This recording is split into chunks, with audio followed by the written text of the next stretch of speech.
Hello everyone, welcome to our channel Shiksha Diksha Hindi class में आपकी Hindi teacher Sonam है। आज मैं आपके साथ बहुत ही महत्वपूर्ण प्रश्न उत्तर लेकर आई हूँ। और ये आज का जो है प्रश्न, ये टीजीटी और पीजीटी दोनों एग्जाम के लिए बहुत इंपॉर्टेंट है, तो आप इसे ज़रूर से ज़रूर सॉल्व करें। और आप लोगों ने पिछले वीडियो में जो है प्रीवियस ईयर पेपर जो है क्वेश्चन सॉल्व किया होगा, मैंने बनाए थे। तो आपने जब हल किया होगा तो आपने देखा ही होगा कि किस प्रकार से प्रश्न जो है 2016 में आया था। अभी तो अब 2025 में एग्ज़ाम होने वाले, 10 साल का गैप है। तो ये अगर क्वेश्चन पेपर पूछेगा तो उससे थोड़ा हार्ड ही पूछेगा, मुझे लगता है ऐसा कि हार्ड ही पूछेगा। तो मैं जो है, जो आज का प्रश्न मैं बनाई हूँ, तो मैं जो है उसी पैटर्न पे मैंने क्वेश्चन को देखकर जो है उसी पैटर्न पे आज का मैंने जो है क्वेश्चन बनाया है। तो अगर आप जब इस प्रश्न को हल करेंगे तो आप मुझे कमेंट में ज़रूर बताएंगे कि आज का प्रश्न आपको कैसा लग रहा है। आपको जो है इस प्रश्न का लेवल कैसा लग रहा है, क्या ठीक है, आगे भी हमें इसे जारी रखना चाहिए। आप मुझे कमेंट में ज़रूर बताएंगे आपने कितने सही किए। और जो है तो और भी बहुत सारे मित्रों का कमेंट आ रहा था कि मैम इसका पीडीएफ कैसे पाएंगे। तो आप मेरे चैनल पे जब जाएंगे तो वहाँ पे जो है टेलीग्राम का लिंक दिया हुआ है, आप उससे भी जुड़ सकते हैं। या फिर मैं जो ये वीडियो अभी है इसका डिस्क्रिप्शन बॉक्स में मैं जो है आपको टेलीग्राम का लिंक दे दूँगी, और वहाँ से आप जो है क्लिक करके वहाँ से आप मेरे टेलीग्राम पे जुड़ सकते हैं। तो वहीं पे मैं जो है आपको पीडीएफ शेयर कर दूँगी, तो आप इस तरह से इसका पीडीएफ पा सकते हैं। तो चलिए आज का जो है प्रश्न पढ़ते हैं हम लोग। आज का जो है महत्वपूर्ण प्रश्नोत्तरी आज स्टार्ट करते हैं। तो चलिए पहला प्रश्न पढ़ते हैं, क्या है देखिए आइए देखिए। जनता की चित्तवृत्ति को काल विभाजन का आधार बनाने वाले आचार्य हैं। जनता की चित्तवृत्ति को काल विभाजन का आधार बनाने वाले आचार्य हैं। ऑप्शन पढ़ते हैं देखिए। आचार्य हजारी प्रसाद द्विवेदी, जॉर्ज ग्रियर्सन, सी आचार्य शुक्ल, डी मिश्र बंधु। तो जनता की चित्तवृत्ति को काल विभाजन का आधार बनाने वाले आचार्य कौन है? आचार्य रामचंद्र शुक्ल। कौन है? आचार्य रामचंद्र शुक्ल। ये जो है आपका आचार्य रामचंद्र शुक्ल की हिंदी साहित्य का इतिहास का जो बुक है उसके आगे में ये लिखा हुआ है, आप पढ़ेंगे मिल जाएगा आपको। देखिए दूसरा प्रश्न चलते हैं। हिंदी के प्रथम रचना का नाम बताना है। हिंदी के प्रथम रचना का नाम बताइए। चलिए तो ऑप्शन देखिए ऑप्शन ए देखिए देव संकृत श्रावकाचार, बी देखिए संदेश रसक, सी देखिए राउलवेल, और डी देखिए वर रत्नाकर। तो सही आंसर इसका क्या होगा? सही आंसर है हिंदी के प्रथम रचना का नाम जो है क्या है? श्रावकाचार है। क्या है? श्रावकाचार, देव संकृत श्रावकाचार। राउलवेल किसकी है? तो रूड़ा कवि की। इसकी किसकी है? रोड़ा कवि की। संदेश रासक अब्दुल रहमान की है, अब्दुल की। अवन रत्नाकर आप लोग जानते हैं ज्योतिरीश्वर ठाकुर की है, ज्योतिरीश्वर ठाकुर की। आगे चलते हैं नेक्स्ट प्रश्न की ओर। कुवलयमाला कथा के रचनाकार हैं। कुवलयमाला कथा के रचनाकार हैं। तो ऑप्शन पढ़ते हैं देखिए। ए देखिए रोड़ा कवि, बी देखिए उदितन सूरी, सी देखिए दामोदर शर्मा, डी देखिए ज्योतिरीश्वर ठाकुर। तो सही आंसर क्या हो? कुवलयमाला कथाकार के रचनाकार उदितन सूरी। कौन है? उदितन सूरी, याद रखेंगे। आगे चलते हैं चौथे प्रश्न की ओर। पाउमचर्य ऋठनेमी चर्य किसके द्वारा लिखित ग्रंथ है? पाउमचर्य ऋठनेमी चर्य किसके द्वारा लिखित ग्रंथ है? ऑप्शन पढ़ते हैं। ए सरहप्पा, बी स्वयंभू, सी सबरप्पा, और डी कन्हप्पा। तो पाउमचर्य और ऋठनेमी चर्य जो है स्वयंभू द्वारा लिखा गया ग्रंथ है। किसके द्वारा? स्वयंभू द्वारा। आगे चलते हैं नेक्स्ट प्रश्न की ओर। विद्यापति पदावली में जो है किस रस की प्रधानता है? तो पहला ऑप्शन देखिए ए श्रृंगार रस, बी देखिए माधुर्य रस, सी देखिए वात्सल्य रस, डी देखिए दास्य भाव, या फिर इसमें कुछ और भी ऑप्शन दे सकते हैं। तो क्या, अच्छा आप बताइए इसका सही आंसर क्या होगा? यहाँ भाव नहीं हो सकता है, रस पूछा है ना इसलिए। तो कौन सी जो है किस रस की प्रधानता है? तो सही आंसर इसमें क्या होगा? विद्यापति पदावली में श्रृंगार रस की प्रधानता है। किस रस की? श्रृंगार रस की, याद रखेंगे। आगे चलते हैं नेक्स्ट प्रश्न की ओर। बोलचाल की अपेक्षा अमीर खुसरो का ध्यान बोलचाल की भाषा की ओर अधिक था। कथन है, ये मैंने कथन कराया भी है। बोलचाल की अपेक्षा अमीर खुसरो का ध्यान बोलचाल की भाषा की ओर अधिक था। तो इसका सही आंसर क्या होगा, चलिए बताइए। ए हजारी प्रसाद द्विवेदी, बी आचार्य शुक्ल, सी बच्चन सी या डी डॉक्टर राम कुमार वर्मा। तो ये कथन आचार्य शुक्ल का इन्होंने अपने बुक में अमीर खुसरो जी का जो लिखा हुआ है अमीर खुसरो का पार्ट, वहाँ पे उन्होंने अमीर खुसरो के बारे में लिखा है। आगे पढ़ते हैं। नेक्स्ट प्रश्न देखिए, सगुण भक्ति का मूल कहाँ माना जाता है। सगुण भक्ति का मूल कहाँ माना जाता है। ऑप्शन देखिए, ए उत्तर भारत, बी देखिए दक्षिण भारत, सी देखिए पश्चिम भारत, या डी देखिए पूर्व भारत। डी क्या है, तो सही आंसर क्या होगा, चलिए बताइए। सही आंसर इसका क्या होगा, सगुण भारत का जो है मूल दक्षिण भारत माना जाता है। कहाँ माना जाता है, दक्षिण भारत। आगे चलते हैं नेक्स्ट प्रश्न की ओर। ये देखिए, तुलसीदास की किस रचना का संबंध, मैंने इसी भी बताया, तुलसीदास की किस रचना का संबंध ज्योतिषी से है। ए देखिए ऑप्शन रामाज्ञा प्रश्न, बी देखिए दोहावली, सी देखिए गीतावली, डी देखिए कवितावली। तो तुलसीदास जी की रचना जो है ज्योतिषी जो है ज्योतिषी से संबंध कौन सी रचना है, ये पूछा है आपसे। तो ज्योतिषी से संबंधित रचना उनकी राम आज्ञा प्रश्न है। कौन सी है, राम आज्ञा प्रश्न। आगे चलते हैं नेक्स्ट प्रश्न की ओर। देखिए, ये अष्टछाप के कवियों के क्रम में सर्वप्रथम कौन से कवि आते हैं। अष्टछाप के कवियों के क्रम में सर्वप्रथम कौन से कवि आते हैं। आपको अष्टछाप के जितने कवि हैं सबका नाम याद होना चाहिए। चलिए पढ़ते हैं। ए नंददास, बी सूरदास, सी परमानंद दास, या डी कुंभन दास। याद रखेंगे, अष्टछाप के कवियों के क्रम में सर्वप्रथम बोल रहा है, तो कौन सा आंसर होगा, कुंभन दास सबसे पहले आते हैं। कौन, कुंभन दास। ठीक है, ये भी मैंने बताया है। आगे चलते हैं। दुलाई वाली कहानी किस रचनाकार द्वारा लिखित है। दुलाई वाली कहानी किस रचनाकार द्वारा लिखित है। ए राय कृष्ण दास, बी बंग महिला, सी विश्वम्भरनाथ शर्मा कौशिक, डी मनु भंडारी। तो दुलाई वाली जो कहानी है वो बंग महिला द्वारा क्या है, रचित है या लिखित है, जिसे राजेंद्र बाला घोष के नाम से भी जाना जाता है। आगे चलते हैं नेक्स्ट प्रश्न की ओर। निम्न उपन्यासों में से कौन सा उपन्यास फणीश्वर नाथ रेणु जी का नहीं है। उपन्यास के क्षेत्र में जो फणीश्वर नाथ रेणु का बहुत इम्पोर्टेंट, बहुत महत्वपूर्ण उपन्यासकार हैं। तो फणीश्वर नाथ रेणु को जितने उपन्यास हैं आप उनको याद कर लेंगे, क्योंकि उससे क्वेश्चन एक आएगा। चलिए आप बोलिए। गढ़ कुंडार, बी परिकथा, सी जुलूस, या डी मैला आंचल। तो कौन सा उपन्यास जो है नहीं पूछा इसमें, तो गढ़ कुंडार जो है उनका नहीं है। बाकी जुलूस, मैला और परिकथा ये तीनों उपन्यास जो है किसका है, फणीश्वर नाथ रेणु जी द्वारा ही रचित है। आगे चलते हैं नेक्स्ट प्रश्न की ओर। देखिए,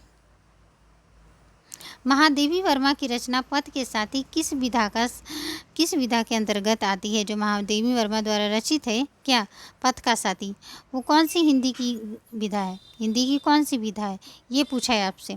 चलिए बताइए। पथ का साथी महादेवी वर्मा जी का बहुत ही महत्वपूर्ण कृति है। साक्षात्कार, संस्मरण, निबंध, उपन्यास। तो पथ का साथी जो है महादेवी वर्मा का क्या है, संस्मरण है। क्या है, संस्मरण। याद रखेंगे। ऑप्शन के सही आंसर क्या होगा, संस्मरण। आगे चलते हैं। देखिए, मैला आंचल उपन्यास में कहाँ का चित्रण है। मैला आंचल उपन्यास में कहाँ का चित्रण है, चलिए बताइए। ए बांदा, बी मेरीगंज, सी बरेली, या डी हरदोई। मैला आंचल उपन्यास में मेरीगंज का चित्रण है। कहाँ का, मेरीगंज का। याद रखेंगे। सिंदूर की होली नाटक किस रचनाकार द्वारा रचित है या लिखित है। तो ऑप्शन पढ़ते हैं। ए अंबिका दत्त व्यास, बी देखिए लक्ष्मीकांत लाल, और सी देखिए लक्ष्मी नारायण मिश्र, और डी देखिए राम कुमार वर्मा।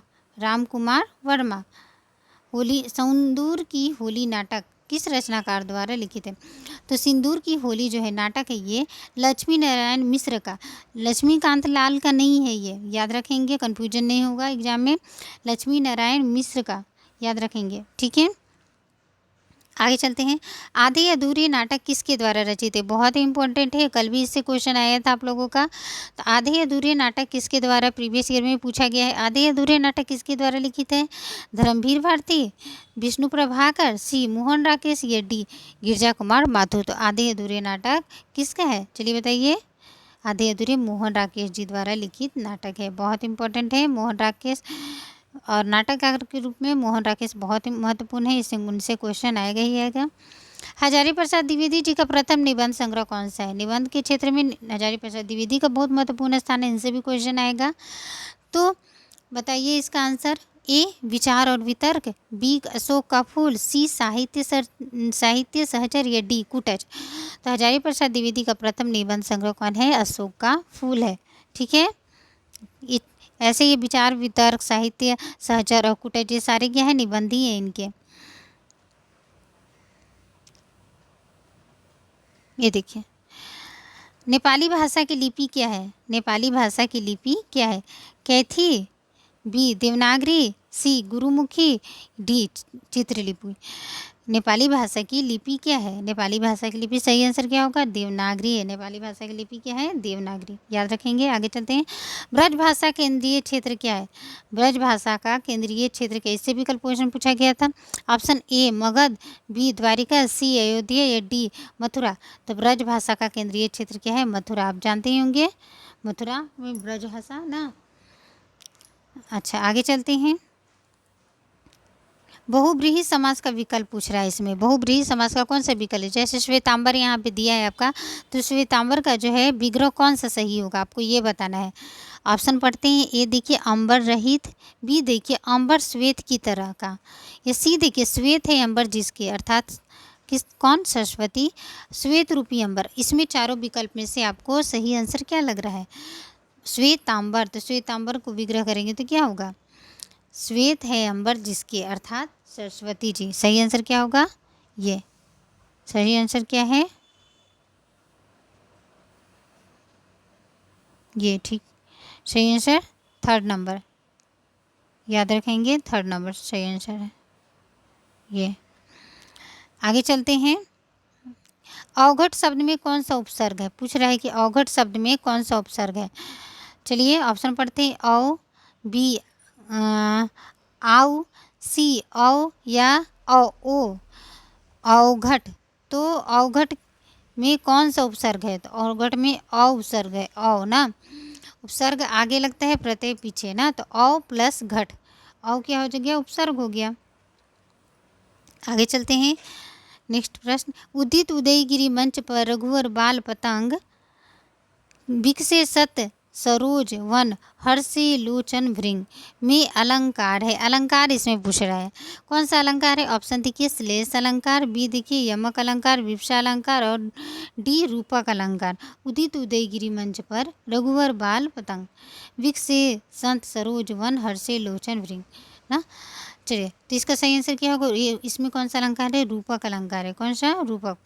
इस करुणा कलित हृदय में अविकल रागिनी बजती, इस पंक्ति में अलंकार है।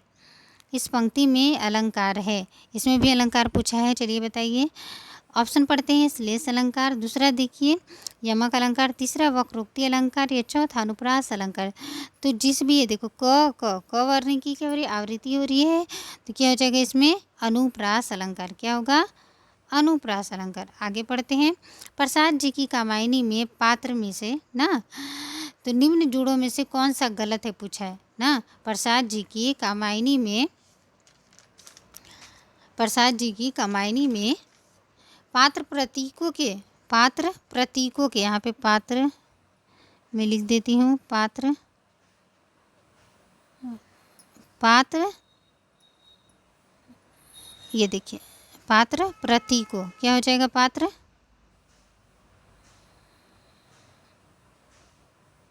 पात्र प्रतीकों के निम्न जोड़ों में से कौन सा गलत है? क्या पूछ रहे हैं? कौन सा गलत है? प्रसाद जी की कामायनी में पात्र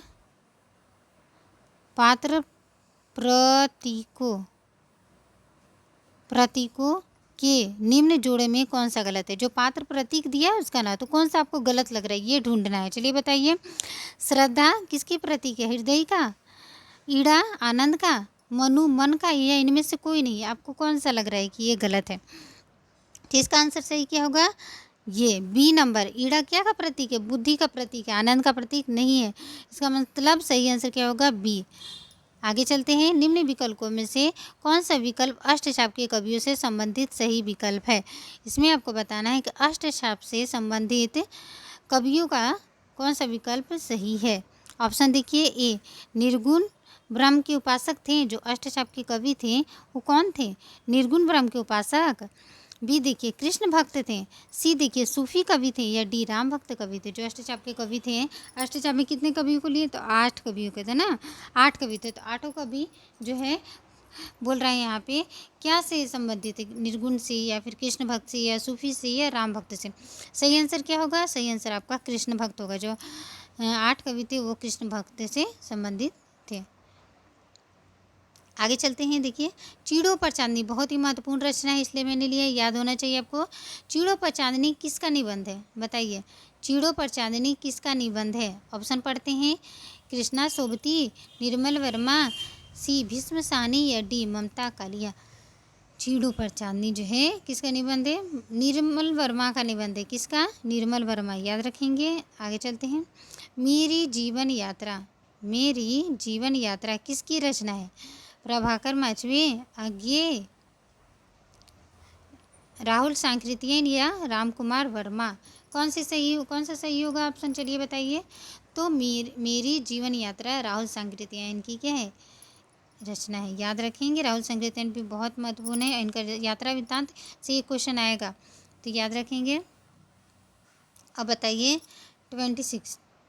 देखिए क्वेश्चन क्या कर रहा है। जापानी लोक कथा पर आधारित कविता कौन सी थी ना? जापानी लोक कथा पर आधारित कविता कौन सी है? चलिए बताइए सही आंसर। ए निशा निमंत्रण, बी झरना, सी असाध्य वीणा, या डी अभिशाप। कौन सी? अभिशाप। तो जापानी लोक कथा पर आधारित कविता कौन सी है? असाध्य वीणा है। कौन सी? असाध्य वीणा आज्ञे जी की कविता है, याद रखेंगे। और यह एक बहुत बड़ी, बहुत लंबी कविता है। ये जापानी लोक कथा पर आधारित असाध्य वीणा एक बहुत लंबी कविता है, जिसमें इसमें कवि ये कहना चाहता है कि इस कविता में जब आप पढ़ेंगे तो कवि ने इसमें मूल क्या बताया है कि मूल कथ्य के अहम का विसर्जन, हमें अहंकार का क्या करना है? त्याग करना है। इस पूरे कविता में उन्होंने जो है इसके बारे में वर्णन किया। आगे पढ़ते हैं। नेक्स्ट प्रश्न, हिंदी का संबंध किस भाषा परिवार से है? हिंदी का संबंध किस भाषा परिवार से? ऑप्शन पढ़ते हैं। ए भारोपीय परिवार, या 1 भारोपीय परिवार, सेकंड नंबर है स्कैंडियन परिवार, थर्ड नंबर में ऑस्ट्रेलिया परिवार, या 4 नंबर में एशियाई परिवार। तो हिंदी का संबंध जो है किस भाषा परिवार से है? अपने देश की भाषा है ना, तो ये हमें याद रखना चाहिए। हिंदी का संबंध किस भाषा परिवार से है? तो भारोपीय परिवार से। कौन से भाषा परिवार से? एकदम याद रखेंगे, नहीं भूलेंगे। हिंदी का संबंध जो है भारोपीय परिवार से है, याद रखेंगे। आगे चलते हैं। निम्न विकल्पों में से उस विकल्प का चयन करें जो उपसर्ग से बने शब्द का सही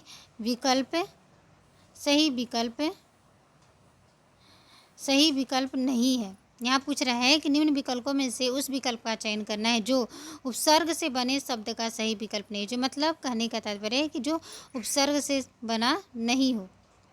तो चलिए पढ़ते हैं, ऑप्शन देखते हैं। प्रताप, तो प्रताप में तो बना है प्र प्लस ताप। अच्छा, आगे चलते हैं। उपाध्यक्ष में भी उप प्लस अध्यक्ष। अच्छा, और विदेश में भी वी प्लस देश। भ्राता में जो है उपसर्ग नहीं है भ्राता में नहीं है, तो ये उपसर्ग से बने शब्द का सही विकल्प नहीं है। तो आंसर इसका क्या हो जाएगा? डी, 29 का डी। तो ये था आज का ना प्रश्नोत्तरी का क्लास। और तो आप लोगों को कैसा लगा ये क्लास में, और ये आपको क्वेश्चन कैसे लग रहे हैं? मुझे ऐसे ही क्वेश्चन लाने और चाहिए आगे भी। क्या मैं इस जो प्रैक्टिस का ये जो मैंने क्लासेज स्टार्ट की हैं मुझे जारी रखनी चाहिए, तो आप मुझे कमेंट में करके ज़रूर बताएं आप लोगों को प्रश्न का लेवल कैसा लग रहा है, क्वेश्चन का लेवल कैसा। ऐसे ही क्वेश्चन मुझे लाना चाहिए, इससे और हार्ड लाना चाहिए, अभी मुझे ज़रूर बताएं। तो आज के लिए इतना ही। और जो भी मित्रगण टेलीग्राम लिंक से नहीं जुड़ पा रहे हैं, तो आप मैं इस जो है वीडियो के डिस्क्रिप्शन बॉक्स में मैं लिंक डाल दूंगी, आप जुड़ जाएं, वहीं पे मैं आपको PDF इसका शेयर कर दूंगी। तो मिलते हैं नए वीडियो में नए टॉपिक के साथ। पढ़ते रहिए और अच्छे से रहिए, सेफ से रहिए, और ध्यान से अपना जो है पढ़ाई करते रहिए। तो मिलते हैं नए वीडियो में नए टॉपिक के साथ। Thank you everyone.